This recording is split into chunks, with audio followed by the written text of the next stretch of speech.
Vamos a estudiar la carta a los Colosenses desde el capítulo 2, versículo 8 hasta el versículo 23. Pero vamos a leer solamente hasta el versículo 15. No lo vamos a leer todo porque nos llevaría mucho tiempo. Entonces, vamos a leer bajo la autoridad del Padre, del Hijo y del Espíritu Santo. Amén. Dice la palabra del Señor: mirad que nadie os engañe por medio de filosofías y huecas sutilezas, según las tradiciones de los hombres, conforme a los rudimentos del mundo y no según Cristo. Porque en él habita corporalmente toda la plenitud de la deidad, y vosotros estáis completos en él, que es la cabeza de todo principado y potestad. En él también fuisteis circuncidados con circuncisión no hecha a mano, al echar de vosotros el cuerpo pecaminoso carnal en la circuncisión de Cristo, sepultados con él en el bautismo, en el cual fuisteis también resucitados con él mediante la fe en el poder de Dios que le levantó de los muertos. ¿Cuántos dicen amén? Y a vosotros, estando muertos en pecados y en la incircuncisión de vuestra carne, os dio vida juntamente con él, perdonando todos los pecados, anulando el acta de los decretos que había contra nosotros, que nos era contraria, quitándola de en medio y clavándola en la cruz, y despojando a los principados y a las potestades, los exhibió públicamente, triunfando sobre ellos en la cruz. ¿Cuántos alaban a Dios por esta palabra? Yo diera un aplauso esta mañana por las realidades de Cristo.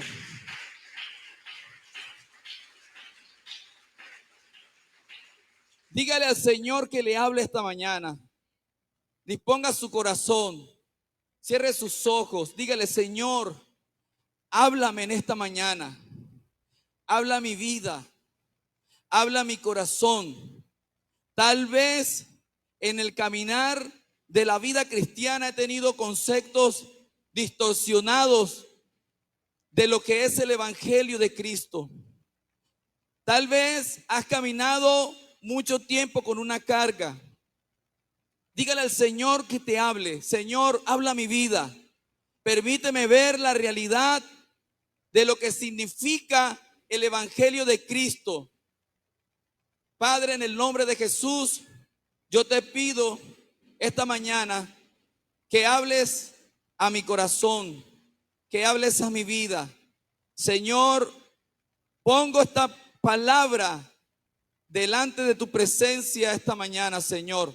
Esta palabra es tuya, Señor. Esta palabra no es mía, a mí no me pertenece. Así que te pido, Padre, que hables a tu pueblo. Habla a mis hermanos. Habla, Señor, a las personas que están hoy aquí, que vinieron, Señor, a escuchar un mensaje.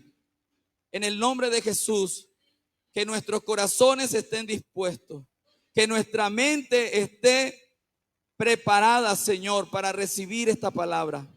En el nombre de Jesús, te damos las gracias, Señor. Amén y amén.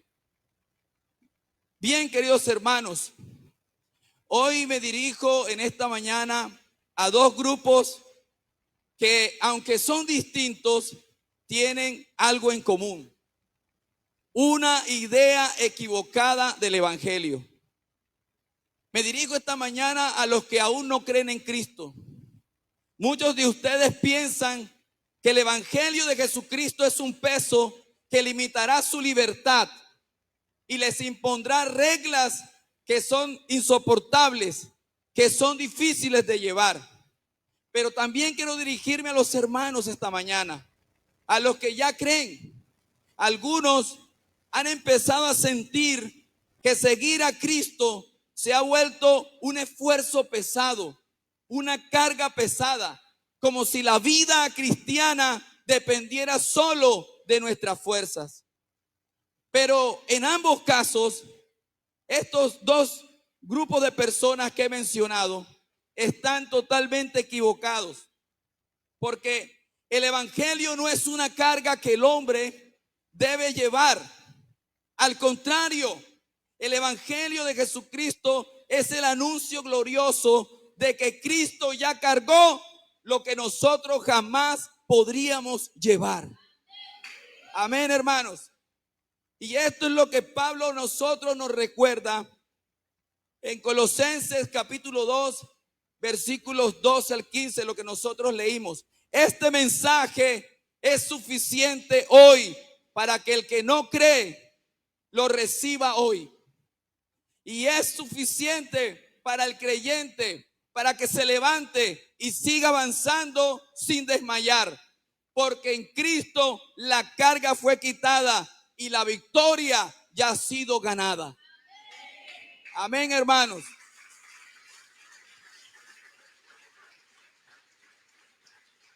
Queridos hermanos, tal fue el ejemplo de los colosenses. Esta carta que leímos que el apóstol Pablo le envió a los hermanos de Colosas. Estos hermanos habían recibido un evangelio por gracia. Estaban estos hermanos que habían recibido un evangelio por gracia siendo engañados, siendo forzados, siendo esclavizados por falsos maestros a vivir un supuesto evangelio basado en obras. En otras palabras, estaban siendo llevados a vivir un evangelio cargado de normas, un evangelio cargado de reglas, un evangelio cargado de ritos. Y eso hacía que el evangelio, que aunque era distinto, fuera una carga pesada y difícil de llevar. Y usted se preguntará, pero ¿cuáles eran esas normas que a los hermanos de Colosas les estaban enseñando los falsos maestros que tenían que seguir? Bueno, quiero en el versículo 16, quiero leer ese versículo. Hermano, 2:16, por favor. Dice el apóstol Pablo: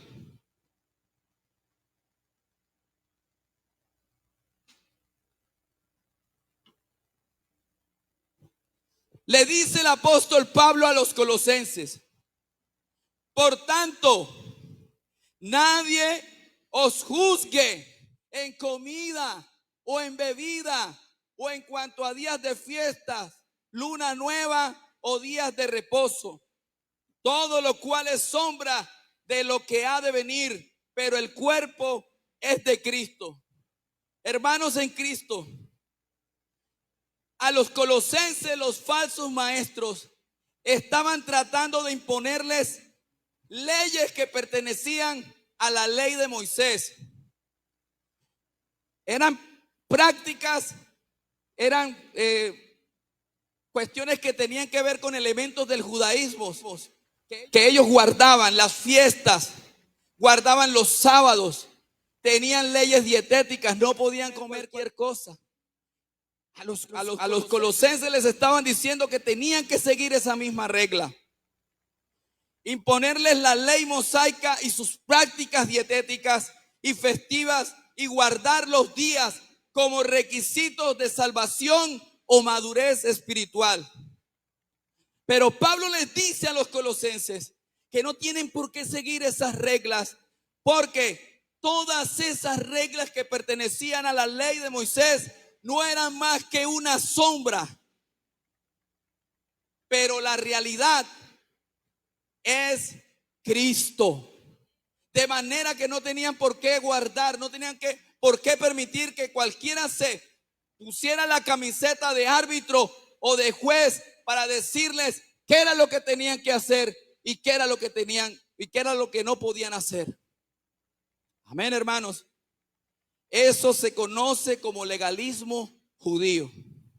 Pero no solamente la herejía que trataba de influenciar a los hermanos de Colosas tenían que ver con cuestiones del legalismo judío. También tenía que ver con algo que se conoce como el misticismo o la adoración de ángeles. Versículo 18, hermano. Dice el apóstol Pablo: nadie os prive de vuestro premio, afectando humildad y culto a los ángeles, entremetiéndose en lo que no ha visto, vanamente hinchado por su propia mente carnal. Entonces, hermanos, estos falsos maestros estaban promoviendo una supuesta espiritualidad más elevada mediante intermediarios angelicales o experiencias visionarias. Eran amantes del misticismo, les gustaban las visiones, adoraban a los ángeles como seres intermediarios para poder acercarse a Dios. Pero no solamente tenían cuestiones que tenían que ver con el legalismo judío o con el misticismo, sino también con el ascetismo. ¿Qué es el ascetismo, hermanos? Es lo que tiene que ver con el duro trato del cuerpo. Pablo les dice en los versículos 20 hasta el 22, mire lo que dice: pues si habéis muerto con Cristo en cuanto a los rudimentos del mundo, ¿por qué, como si vivieseis en el mundo, os sometéis a preceptos tales como no manejes, ni gustes, ni aun toques, en conformidad a mandamientos y doctrinas de hombres, cosas que todas se destruyen con el uso? Tenían reglas que tenían que ver de privaciones físicas. Creían que la santidad se lograba mediante privaciones físicas o reglas humanas estrictas. En eso consistía la herejía de Colosas. Tenían elementos del judaísmo y también tenían elementos del paganismo griego o de la filosofía griega. Ellos decían que todas estas cosas eran necesarias cumplir. Ahora, hermanos, déjenme decirle lo siguiente, porque me voy a dirigir en este momento a los hermanos, a los que sienten que no pueden más, a los que sienten que el evangelio es qué cosa tan difícil de llevar. Déjeme decirle que esto tiene unas causas y también tiene unas consecuencias. Aunque el evangelio es poder de salvación, como dice Pablo en Romanos 1:16, incluso los creyentes pueden en ciertos momentos concebirlo o vivirlo como una carga, no por el evangelio en sí, sino por una comprensión distorsionada de su gracia, o por factores espirituales, o por factores emocionales, o por factores doctrinales. Y yo te quiero presentar, queridos hermanos, esta mañana, el error en que muchas veces hermanos en Cristo están cayendo y están haciendo de su vida cristiana una vida difícil. ¿Y sabes cuál es uno de los primeros pensamientos que muchos cristianos tienen, que conciben el evangelio como una carga? Muchos hermanos piensan o creen que deben mantener su salvación por medio de su desempeño religioso. A ver, hermanos, creen que tienen que hacer muchas cosas porque todas esas cosas que hacen dependen de su salvación, depende para su salvación. Déjame decirte una cosa, hermano. ¿Sabes qué pasa con un creyente cuando piensa o concibe el evangelio de esta manera? Vive en un constante temor de fallarle a Dios. Pero no solamente, ¿sabe qué más le pasa? Pierde el gozo de su salvación y termina esforzándose en hacer más que en permanecer en Cristo. ¿Están aquí, hermanos? Pero no solamente hay hermanos que conciben el evangelio de esta manera. Hermanos, hay otros que creen que aunque han sido perdonados, no se sienten dignos ni perdonados y siguen cargando su pecado pasado. Creen que la obra de Cristo no es suficiente como para alcanzarles, como para perdonarles, y todavía sienten culpabilidad. ¿Y sabe qué pasa, hermanos? Cuando un hermano empieza a pensar y a tener este tipo de problemas, yo creo que en sanidad interior lo manejan mucho, ¿verdad, hermana Diana? Culpa, arrastran una culpa, siguen arrastrando su pasado. ¿Qué pasa cuando una persona empieza a sentirse así? No disfruta de la comunión con Dios. Empieza a desgastarse emocionalmente y empieza constantemente a compararse con otros. ¿Estamos aquí, hermanos? Pero hay otro grupo de hermanos que conciben el evangelio o asocian el evangelio con una lista interminable de tareas ministeriales o responsabilidades religiosas. Creen que tienen que estar en todo, hermanos. A mí yo creo que me pasó algo así cuando comencé, ¿verdad, hermana? Yo quería estar en todos los ministerios. Estar en el ministerio de intercesión, quería estar en el discipulado, quería estar en la alabanza. Me faltó el de las damas, pero ahí no podía entrar, hermanos. Estoy en el de las damas dándole la clase de los colosenses. Pero quería estar en todo. Y cuando uno quiere estar en todo, uno empieza a agotarse físicamente. Uno empieza a desgastarse emocionalmente. Amén, hermanos. Pero hay otros hermanos que conciben el evangelio de una manera muy equivocada cuando se enfrenta a los sufrimientos y a las pruebas y la fe empieza a tambalear. Estos hermanos asumen el evangelio, asumen que el evangelio debería librarlo de sufrimientos y dificultades. Y si no es así, entonces empiezan a sentirlo como una carga. El Señor no me sana. Me pasó esto, ¿por qué no me libró? ¿Por qué no me cuidó? ¿Por qué no me ayudó? Cuando esto pasa en un cristiano, ¿sabe qué sucede? ¿Cuál es la consecuencia de eso? Se desanima o se siente abandonado. Ve la vida cristiana frustrante. Ve la vida cristiana confusa. Amén, hermanos. ¿Cuántos dan gloria a Dios? Así es, hermanos. Pero ¿qué podemos decir de los amigos? Los amigos que están hoy aquí, hoy quiero dirigirme a ustedes. A los que me escuchan por el Facebook Live. ¿Cómo conciben las personas el evangelio, las que no son creyentes? Quiero decirle lo siguiente, mire, el evangelio no es una carga.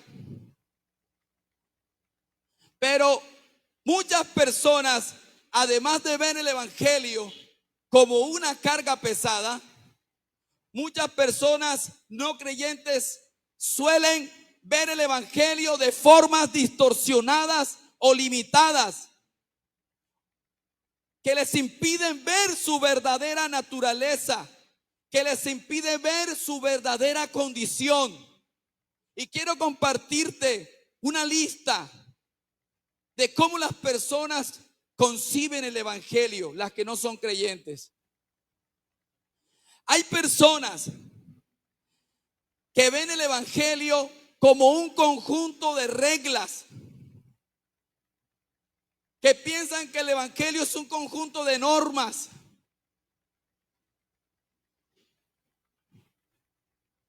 Y creen que esas normas y creen que esas reglas tienen que decirles cómo deben comportarse.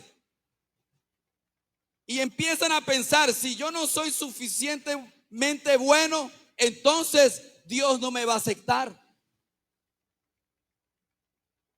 Y están confundiendo el mensaje de salvación con moralismo religioso, porque creen que el evangelio exige perfección antes de que el evangelio más bien les ofrece gracia. Amén, hermanos. Pero hay otros personas no creyentes que conciben el evangelio y empiezan a decir, bueno, el evangelio está bien, pero eso es para gente religiosa. Eso es para la gente, para los que van a la iglesia. Porque de todas maneras el evangelio es parte de la cultura. No tiene nada que ver conmigo el evangelio. Ven el evangelio como, no como el poder de Dios que puede transformar tu vida, sino que lo ven solamente como una herencia cultural. Gloria a Dios, hermanos. Pero la lista no se acaba. Hay personas que ven el evangelio como una amenaza. Estas personas conciben el evangelio y dicen, si yo me hago cristiano, entonces voy a perder mi libertad, porque lo único que Dios quiere es controlarme. ¿Usted se ha encontrado con gente así? Así es, hermanos. Esas personas que piensan de esa manera temen el juicio de Dios. Sí, lo temen, pero no entienden ni la misericordia de Dios, no entienden ni el propósito de Dios en sus vidas, ni tampoco entienden su redención. Dan gloria a Dios. Hay otro tipo de personas que creen que el evangelio es una oferta demasiado simple. ¿Cómo así que con tan solo creer Dios me ofrece salvación? Y empiezan a argumentar y empiezan a razonar y empiezan a decir, no puede ser tan fácil con tan solo creer. Tiene que haber algo más profundo. Tiene que haber algo que sea más complicado. Pero ¿sabe por qué pasan estas cosas? Porque la mente de estas personas, la mente natural de estas personas, tiende a rechazar el evangelio porque no encaja con su orgullo o con su razonamiento. Amén, hermanos. Hay otros que dicen,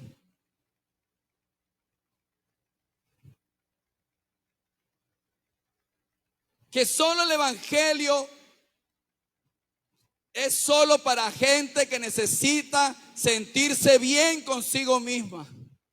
Y empiezan a concebir el evangelio solamente como una emoción, como una cuestión subjetiva. Cuando el evangelio es totalmente distinto, el evangelio es objetivo. Amén, hermanos. Empiezan a estas personas a reducir el evangelio a un sentimiento o experiencia personal sin ver su fundamento en la verdad histórica y espiritual. Pero quiero darte un último personaje más de personas no creyentes que conciben el evangelio como una carga. Algunos lo ven como algo irrelevante. ¿Qué empiezan a decir estas personas? El evangelio no me hace falta a mí. Yo no creo que tenga un problema tan grave. Es que yo no me meto con nadie. Es que yo hago las cosas bien. Es que yo no hago haciendo lo que los demás hacen. Yo no me meto con ninguno. Yo soy una persona buena.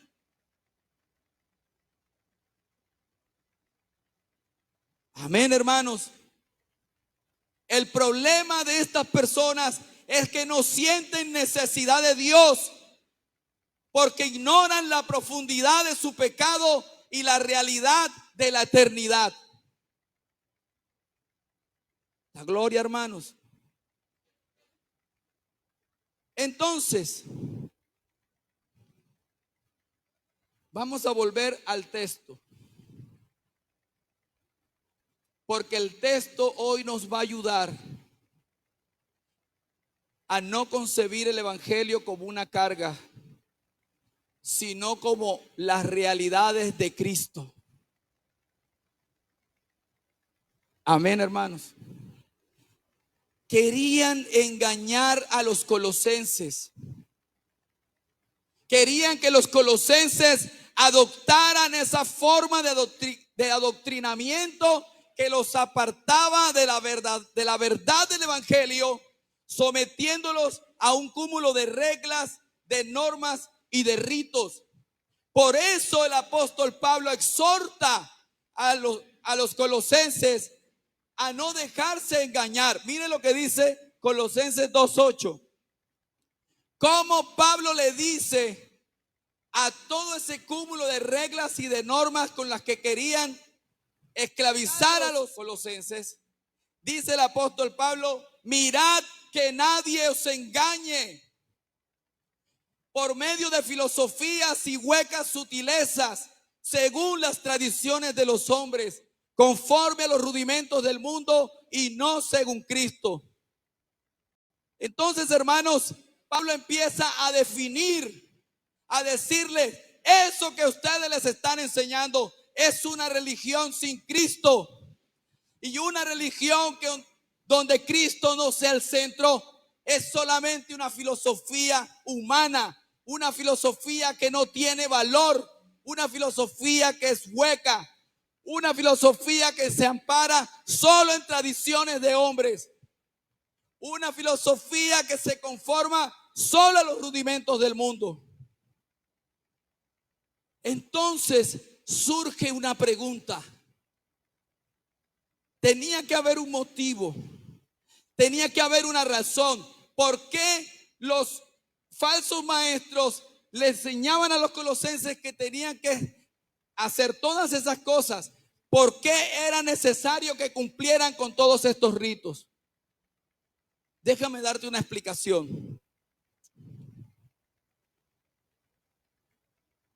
En el pensamiento grecorromano, escúchame, en el tiempo en que Pablo escribió esto, había un pensamiento.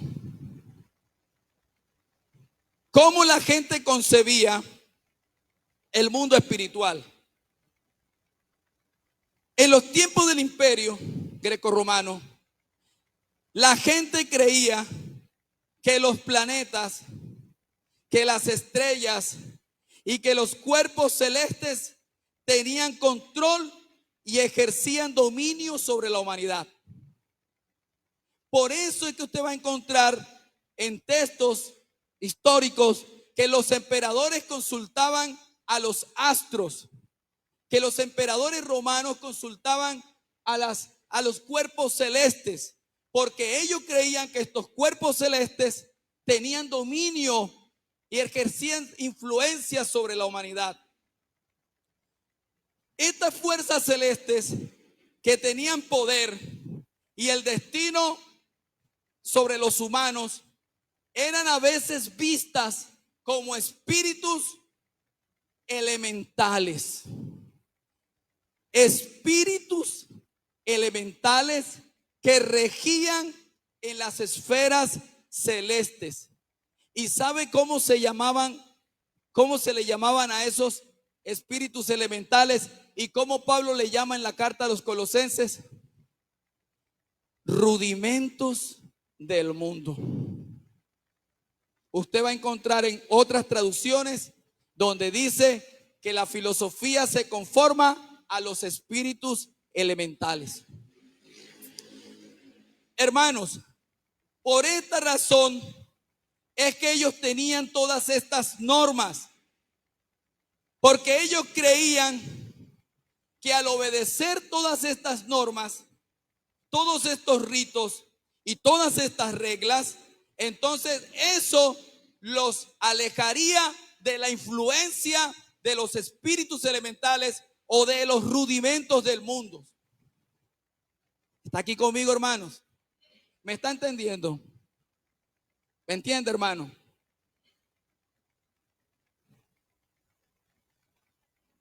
Pablo va a dar una razón contundente. La primera razón que va a dar el apóstol Pablo, contundente, ¿por qué los colosenses no tenían que cargar con todas esas normas y reglamentos?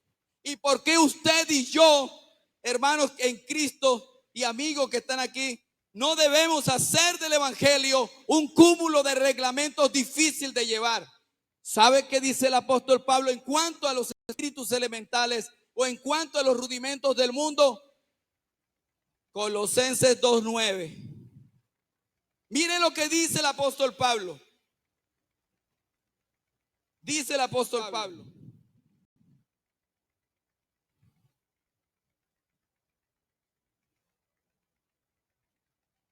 Dice, vamos a leerlo desde el versículo 8. Mirad que nadie os engañe por medio de filosofías y huecas sutilezas, según las tradiciones de los hombres, conforme a los rudimentos del mundo, y no según Cristo. Porque en Cristo, dice Pablo, porque en Él habita corporalmente toda la plenitud de la deidad. Pablo está diciendo, Cristo no es un espíritu elemental. Cristo no es un cuerpo, un espíritu que rige los cuerpos celestes. No. En Cristo, lo que el apóstol Pablo está diciendo, está afirmando, es que toda la esencia, toda la naturaleza y todos los atributos de Dios están en Cristo de manera total y permanente.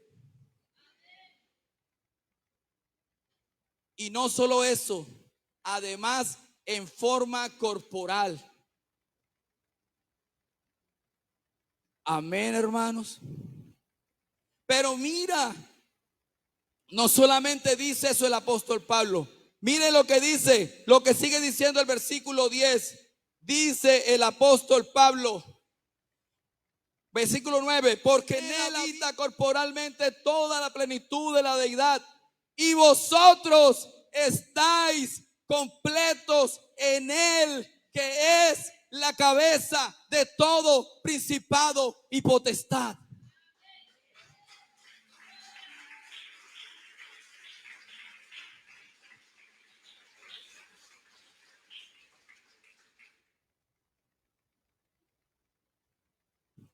Hermano que estás aquí, amigo que estás acá, ¿qué significa estar completos en Cristo? ¿Qué es lo que está diciendo el apóstol Pablo? Está diciendo el apóstol Pablo que los creyentes en Cristo, escúcheme, no necesitan buscar nada fuera de Cristo para alcanzar la plenitud espiritual. No necesitas nada fuera de Cristo para alcanzar tu salvación. No necesitas nada fuera de Cristo para alcanzar la protección de Dios. La gloria a Dios, hermano. Pero dice el apóstol Pablo en el versículo 15, o bueno, el apóstol Pablo termina diciendo que Cristo es la cabeza de todo principado y potestad. Pablo subraya que Cristo tiene autoridad suprema sobre cualquier fuerza espiritual, ya sea celestial o ya sea cósmica, incluyendo a los llamados espíritus los elementales que los falsos maestros temían o adoraban. ¿Y qué dice el apóstol Pablo? Cristo es la cabeza de toda autoridad espiritual, sean principados o sean potestades. Saca conmigo, hermanos. Pero dice el apóstol Pablo en el versículo 15. Mire lo que dice Pablo en el versículo 15. 2:15 dice Pablo lo que hizo Cristo. Y despojando a los principados y a las potestades, los exhibió públicamente, triunfando sobre ellos en la cruz. Pablo está reafirmando esta verdad espiritual al decir que por la victoria de Cristo fueron despojados los principados, fueron despojadas las potestades, todos esos poderes cósmicos a los que supuestamente se les debía obediencia. Todos esos poderes cósmicos, según Pablo, fueron exhibidos públicamente y Cristo triunfó sobre ellos en la cruz del Calvario.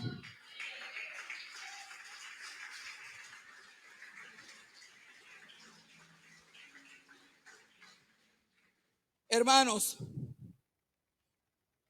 quiero darte la primera realidad. ¿Por qué el evangelio no debe ser concebida como una carga? Es la realidad certera de que en Cristo tú estás completo. Hermano, tú estás completo en Cristo. No hace falta nada. Amén, hermanos. Amigo, usted que está acá, que concibes el evangelio como una carga, o hermano que estás pensando, aquí está sentado hoy, no sé quién es, pero estás concibiendo el evangelio y diciendo, no puedo más, y estás pensando en rendirte. Hay una realidad para que no mires, para que no concibas el evangelio como una carga que no puedes llevar. Esa realidad es que la única manera de estar completos es estar unidos a Cristo Jesús. Amén, hermanos.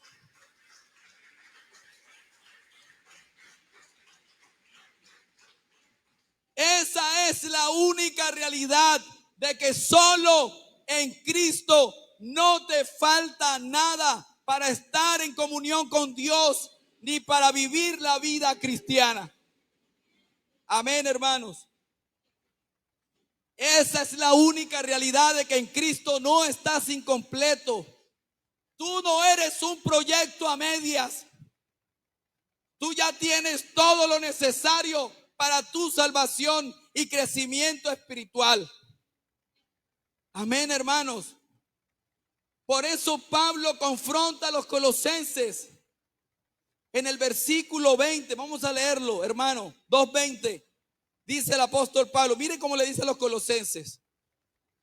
¿Están aprendiendo, hermanos? Estamos aprendiendo. 2:20. Dice el apóstol Pablo. Pues si habéis muerto con Cristo en cuanto a los rudimentos del mundo, ¿por qué, como si vivieseis en el mundo, os sometéis a preceptos tales como no manejes, ni gustes, ni aun toques en conformidad a mandamientos y doctrinas de hombres, cosas que todas se destruyen con el uso? Ustedes, colosenses, murieron con Cristo y no están a la merced de los rudimentos del mundo. No están a la merced de los espíritus elementales que dicen que tienen poder sobre ustedes, porque el único poder que está sobre ustedes es el de Cristo Jesús. Amén.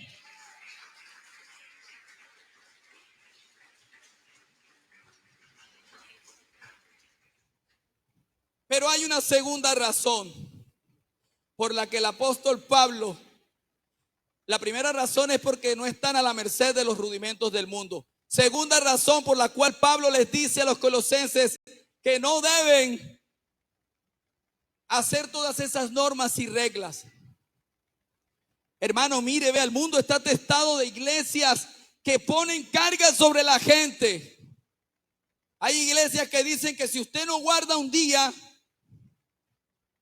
usted puede perder su salvación. ¿Cómo así? No dice la Biblia que estoy completo en Cristo.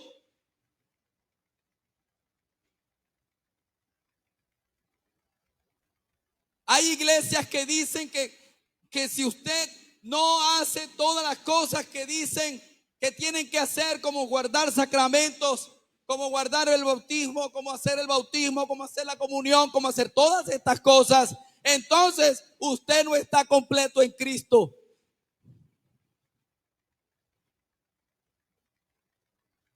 ¿Está aquí conmigo, hermanos?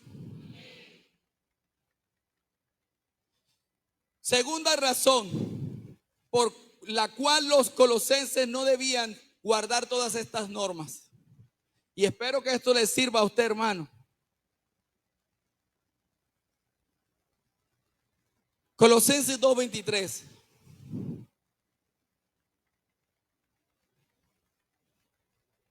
¿Cómo dice?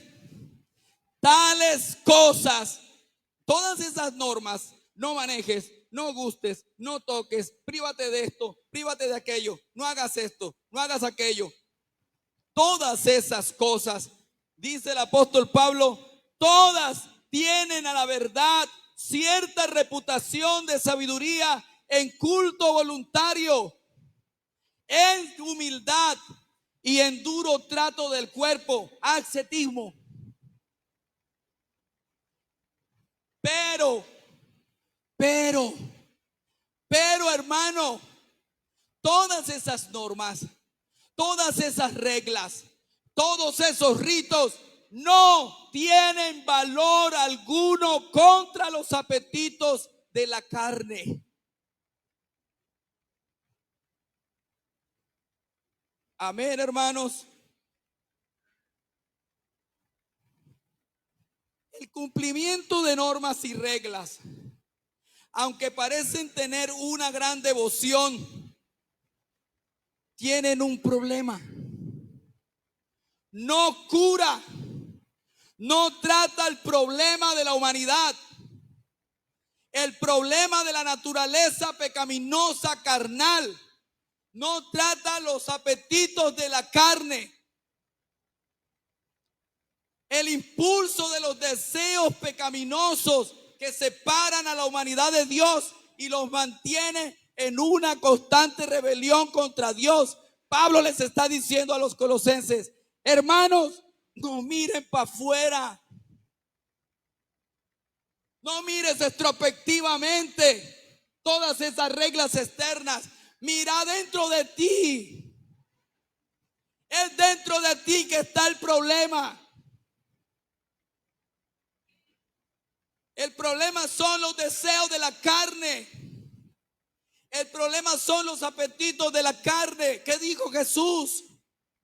¿De dónde salen los malos pensamientos? ¿De dónde salen los homicidios? ¿De dónde la envidia? ¿De dónde los celos? ¿De dónde el deseo de venganza? ¿Qué dijo Jesús? ¿De dónde provienen? Aquí adentro. Eso es en realidad lo que te separa de Dios. Amén, hermanos. La naturaleza pecaminosa carnal, eso sí es una carga pesada sobre los hombros de la humanidad que no ha podido solucionar con ritos, con normas y con reglas. Aquí conmigo, hermano. Da gloria a Dios.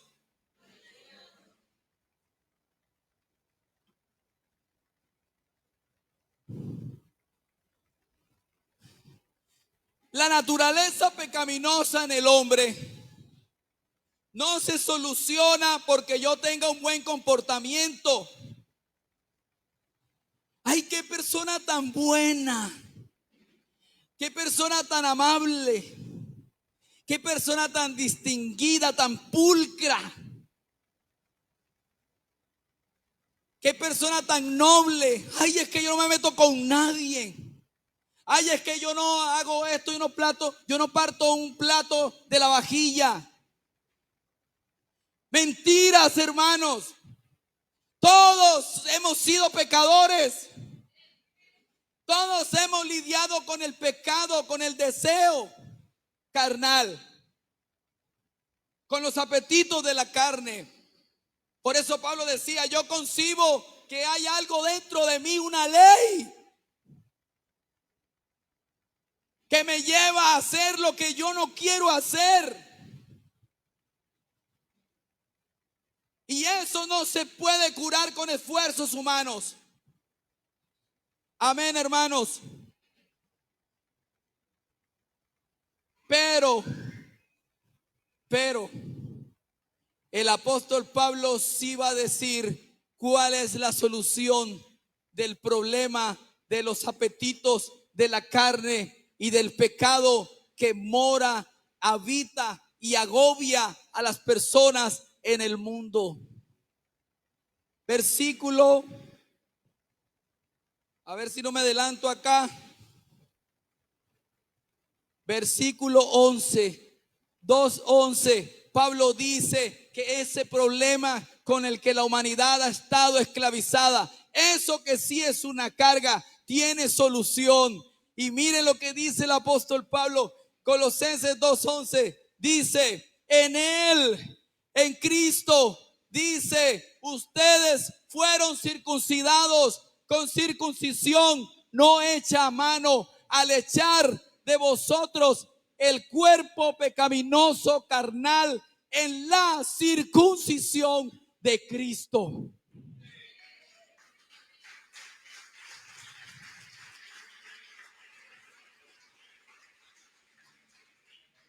¿Qué es lo que Pablo está enseñando? ¿Qué es lo que Pablo está diciendo? Que tú, amigo que estás acá, necesitas una cirugía en tu corazón. No es una cirugía externa como lo que practicaban los judíos, el Brit Milá. Una palabra rara, hermana, otra. El Brit Milá, la circuncisión, cortar, hacer una cirugía en el miembro viril del hombre. Pablo dice, no, Colosenses. Ustedes le realizó Cristo una cirugía, no física, no hecha a mano. Es una cirugía espiritual. Esa cirugía espiritual es la única que anula los impulsos de tu naturaleza pecaminosa. Ese deseo en tu interior que te lleva a pecar, es que tú te cuestionas y te dices, hermano, ¿por qué termino haciendo cosas que yo no quiero? El que quiere dejar de beber va y hace un cúmulo de cosas y evita y hace lo uno y hace lo otro, pero termina reincidiendo en el vicio, en el deseo pecaminoso. El que dice, esta vez sí me voy a portar bien con mi mujer, no le voy a meter los cachos, voy a ser una persona fiel. Entonces, cuando se da cuenta, termina metido en la cama con otra mujer. ¿Por qué? Porque hay una naturaleza pecaminosa que Cristo te quiere arrancar, que Cristo la quiere anular, que Cristo la quiere desaparecer. Está en tu interior. Cristo es el único que lo puede hacer. Amén.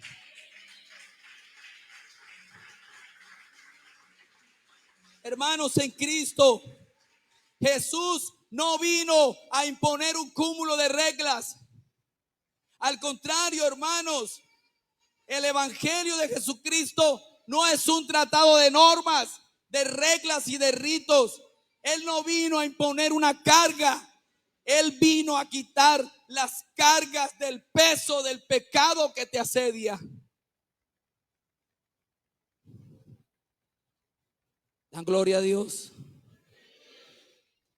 Hermanos, les está hablando el Señor hoy.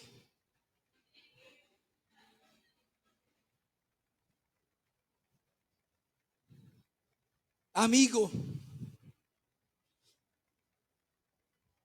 necesitas unirte a Jesús para que Él quite ese deseo, esos apetitos carnales que te tienen esclavizado, para que seas libre y vivas una vida disfrutando de la plena libertad a la que Cristo te quiere llamar. Hermano, tú fuiste unido a Cristo Jesús y en tu unión con Él, Él operó una cirugía espiritual.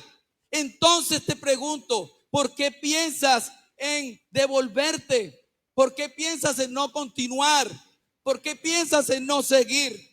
No tienes otro camino sino el de seguir, el de avanzar y el de seguir y continuar, porque Cristo es el único camino, la verdad y la vida.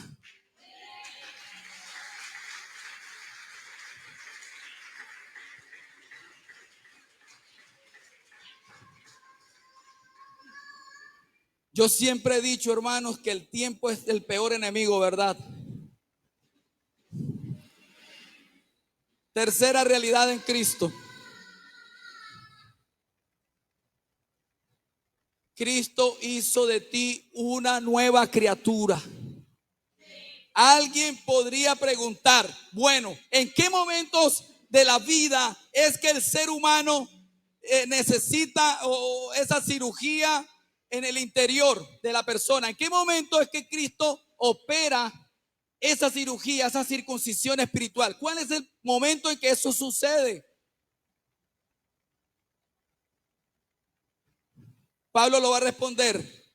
Versículo 12, hermano. Mire cómo dice Pablo, 2:12 dice: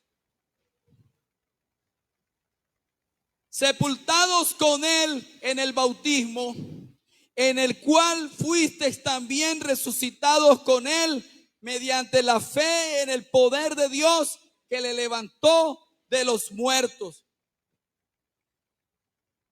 Pablo dice, sepultados con Él en el bautismo, en el cual también fuisteis resucitados con Él. ¿En qué momento es que sucede esa transformación? ¿En qué momento es que se opera esa cirugía, esa circuncisión? ¿Cuál es ese momento? En el preciso momento en que alguien coloca su fe en Jesús. Es en ese momento en que el creyente es unido a Cristo en su muerte. El creyente muere a este mundo. El creyente muere a su naturaleza pecaminosa carnal y resucita con Jesús por medio de la fe en su resurrección. Amén, hermanos.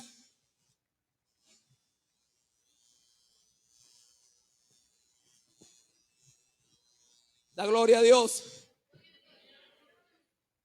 ¿Están aquí? Hermanos en Cristo,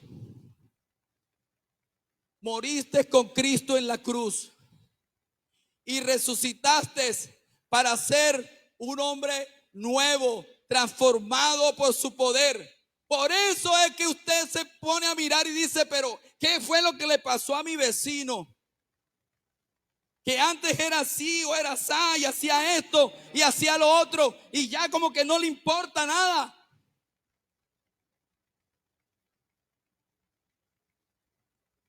Ya lo invita uno a beber y no va. Ya lo ve uno como organizadito, como ordenadito, como con la camisa así metida por dentro y ya lo ve usted como transformado, como cambiado. ¿Qué fue lo que pasó? Pablo dice, ese creyente murió con Cristo y resucitó para ser una nueva persona transformada por Jesús de Nazaret. Amén, hermanos.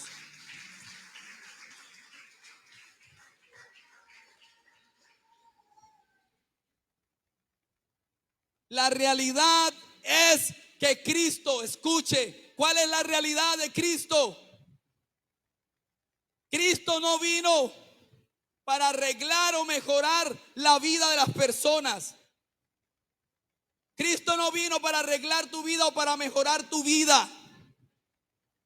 Él no vino para hacer de tu vida algo mejor o para que solo vivas bien tu vida. Él vino para hacer de ti una nueva criatura. Él vino para hacer de ti un nuevo hombre. Él vino para hacer de ti una nueva mujer. No vino para mejorar. Vino Cristo Jesús para transformar, para hacer las cosas nuevas en tu vida.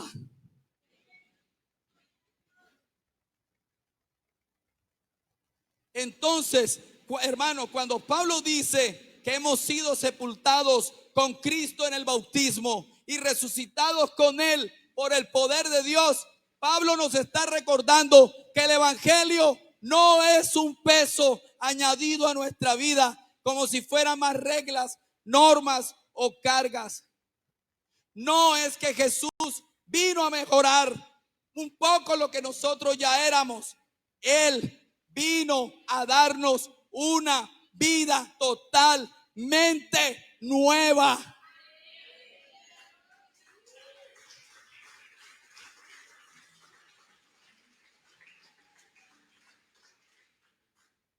Por eso, hermano, el evangelio no es un yugo imposible de llevar, porque la vida antigua ya murió y ahora vivimos en el poder de la resurrección de Cristo.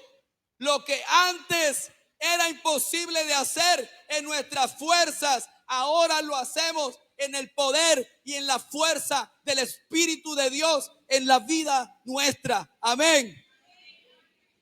Amigo que estás acá, que todavía miras el evangelio como algo difícil, como una religión de exigencias, la buena noticia es que Cristo no vino a hacerlos más religiosos. Cristo no vino para complicarte la vida. Cristo vino para darte una vida nueva. Cristo vino para darte una identidad nueva. Cristo vino para darte una esperanza eterna. Amén, hermanos.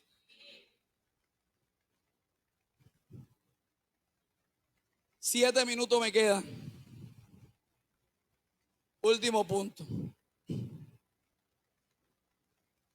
O lo dejo hasta acá.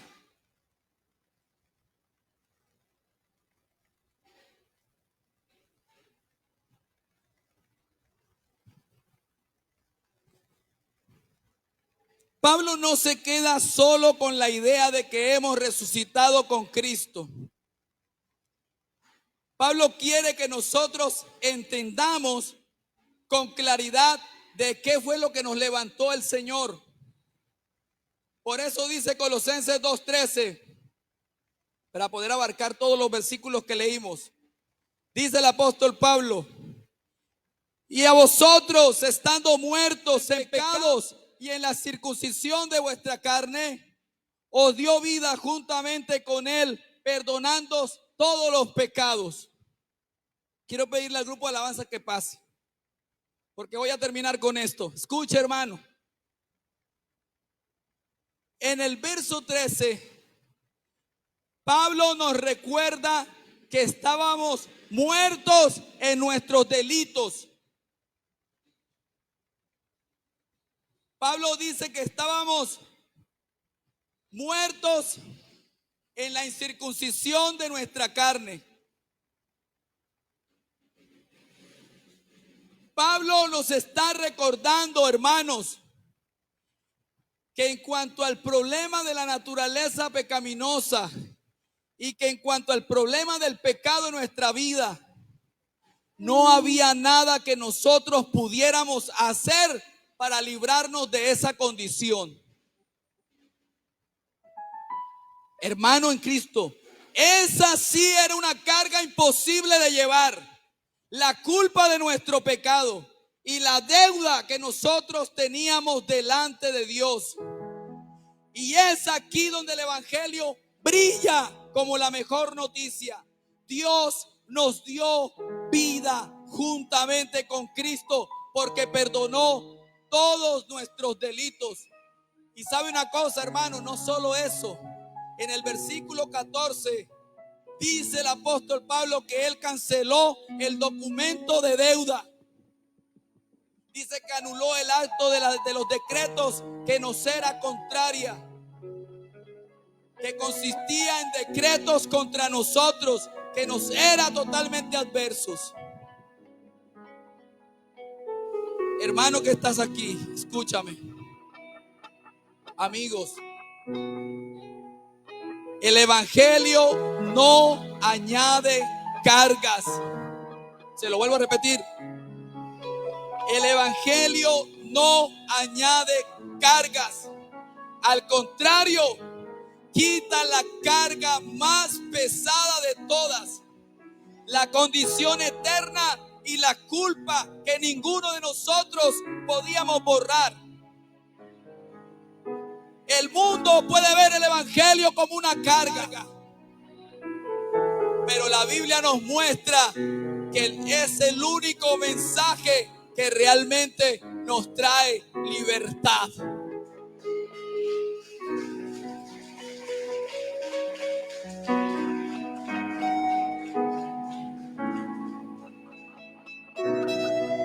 Hermanos,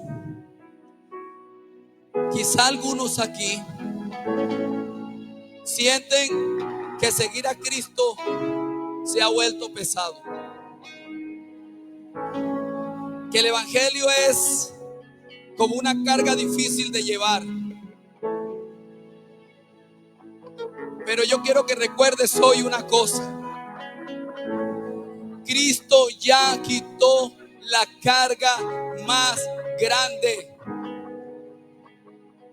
Cristo quitó lo que nadie podía levantar.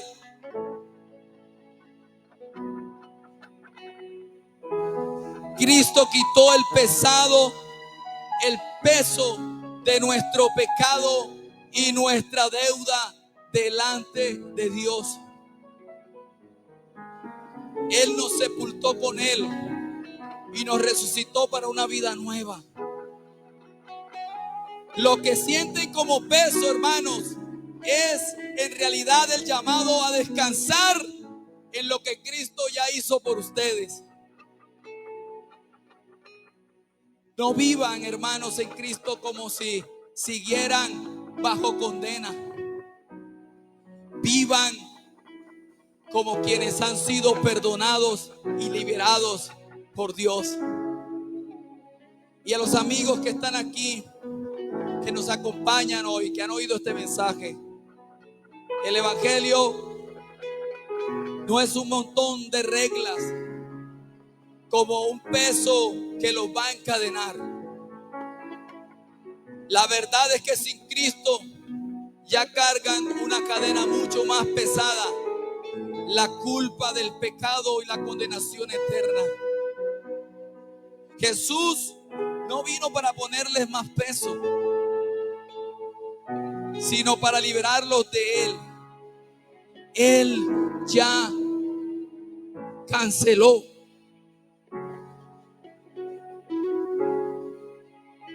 La deuda en la cruz. Así que hoy puedes venir a Cristo no para hacerte más religioso, sino para ser libres, para ser perdonados y para recibir una vida nueva. Da gloria a Dios.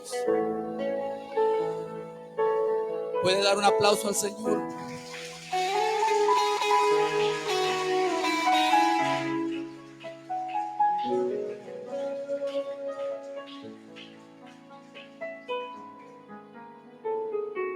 El evangelio no es una carga. El evangelio es la verdadera libertad del hombre. Y quiero terminar cantando esta canción, aunque no tengo voz de cantante, porque esta canción refleja que la vida de nosotros debe ser una comunión de amor y de relación con el Señor. No es una carga. Amén. Cierra tus ojos por un momento.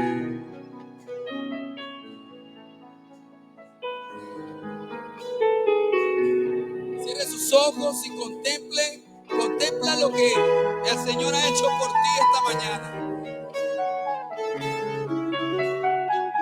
Medita en lo que se te ha dicho hoy.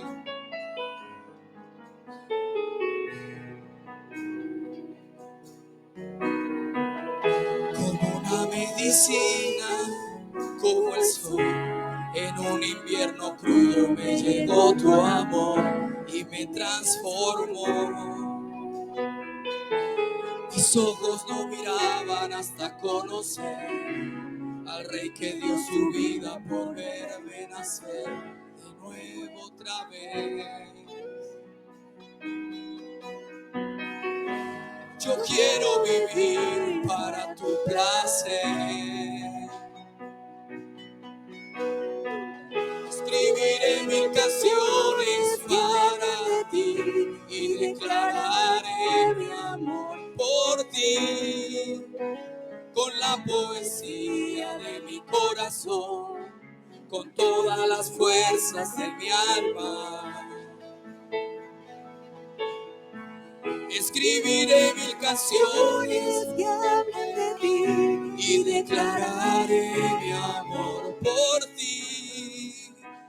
Con la poesía de mi corazón, con todas las fuerzas de mi alma y de mi voz.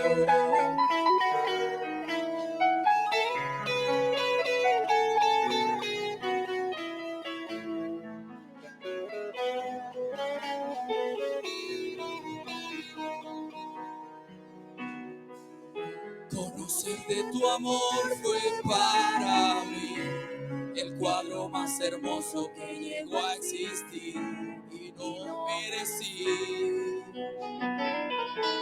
Quisiera darte más de lo que puedo dar y no consigo hallar ninguna cosa más que te pueda dar. Mi voz, mi canción no se apagará.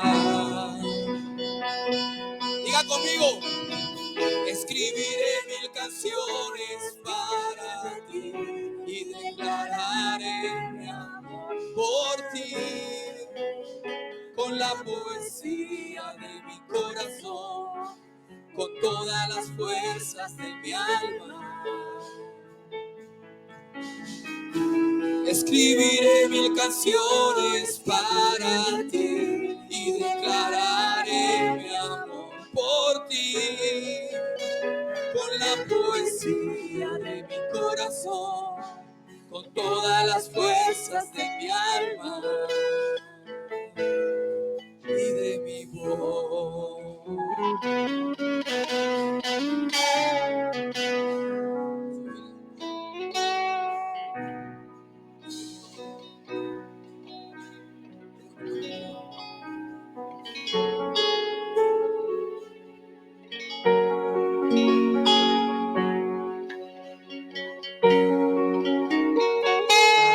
¿Cuántos dan gloria a Dios esta mañana?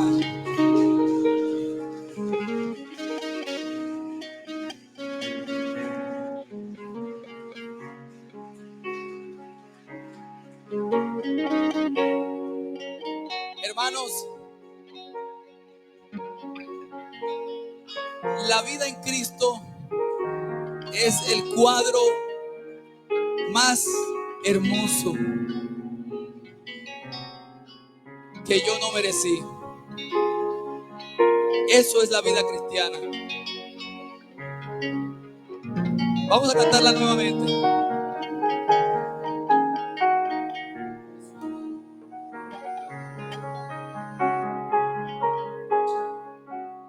Como una medicina, como el sol, en En un invierno crudo me llegó tu amor y me transformó. Mis ojos no miraban hasta conocer al Rey que dio su vida por verme nacer de nuevo otra vez. Yo quiero vivir para tu placer, vive para el placer. Escribiré 1000 canciones que hablen de ti y declararé mi amor por ti. Con la poesía de mi corazón, con todas las fuerzas de mi alma. Escribiré 1000 canciones que hablen de ti y declarar por ti. De mi corazón, con todas las fuerzas de mi alma, y de mi voz. Oye lo que dice esta siguiente estrofa. Conocer de tu amor fue para mí el cuadro más hermoso que llegó a existir y no merecí. Quisiera darte más de lo que puedo dar y no consigo hallar ninguna cosa más que te pueda dar. Mi voz, mi canción no se apagará. Vamos todos, dígaselo. Escribiré 1000 canciones para ti y declararé mi amor por ti. Con la poesía de mi corazón, con todas las fuerzas de mi alma. Escribiré 1000 canciones para ti y declararé mi amor por ti. Con la poesía de mi corazón, con todas las fuerzas de mi alma y de mi voz. Gracias, Señor, por esta mañana preciosa. Gracias, Cristo, por lo que has hecho en la vida de cada uno de nosotros. En realidad es inmerecido tu amor. Señor, tú has hecho lo que el hombre no pudo hacer. Tú quitaste la carga más pesada que nos tenía esclavos, que nos tenía subyugados. Tú viniste, Señor, para quitar la carga más pesada de nuestra vida, la culpa y el peso del pecado. Señor, tú transformaste nuestras vidas. Y en coherencia y de acuerdo con eso, nosotros hoy estamos aquí. No por querer tener el cumplimiento de un cúmulo de reglas, de normas. Estamos hoy aquí por amor. Estamos hoy aquí por lo que has hecho en nuestras vidas, Señor. Muchas gracias, Señor. No merecíamos tanto amor, pero tú en la cruz, Señor, nos diste la victoria. Tú tuviste esa victoria, Señor, y nos diste esa victoria. Morimos contigo en la cruz y nos resucitaste para vivir en una vida nueva, en novedad de vida, Señor. Muchas gracias, Señor. Dios, gracias por todos los que están aquí, Señor. Bendice a cada uno, Padre, en el nombre poderoso de Jesús. Escribiré 1000 canciones para ti y declararé mi amor por ti. Con la poesía poesía de mi corazón, con todas las fuerzas de mi alma. Escribiré 1000 canciones para ti y declararé mi amor por ti, con la poesía de mi corazón, con todas las fuerzas de mi alma, oh, y de mi voz. Amén. Y un aplauso al Señor. Da gloria a Dios, hermano.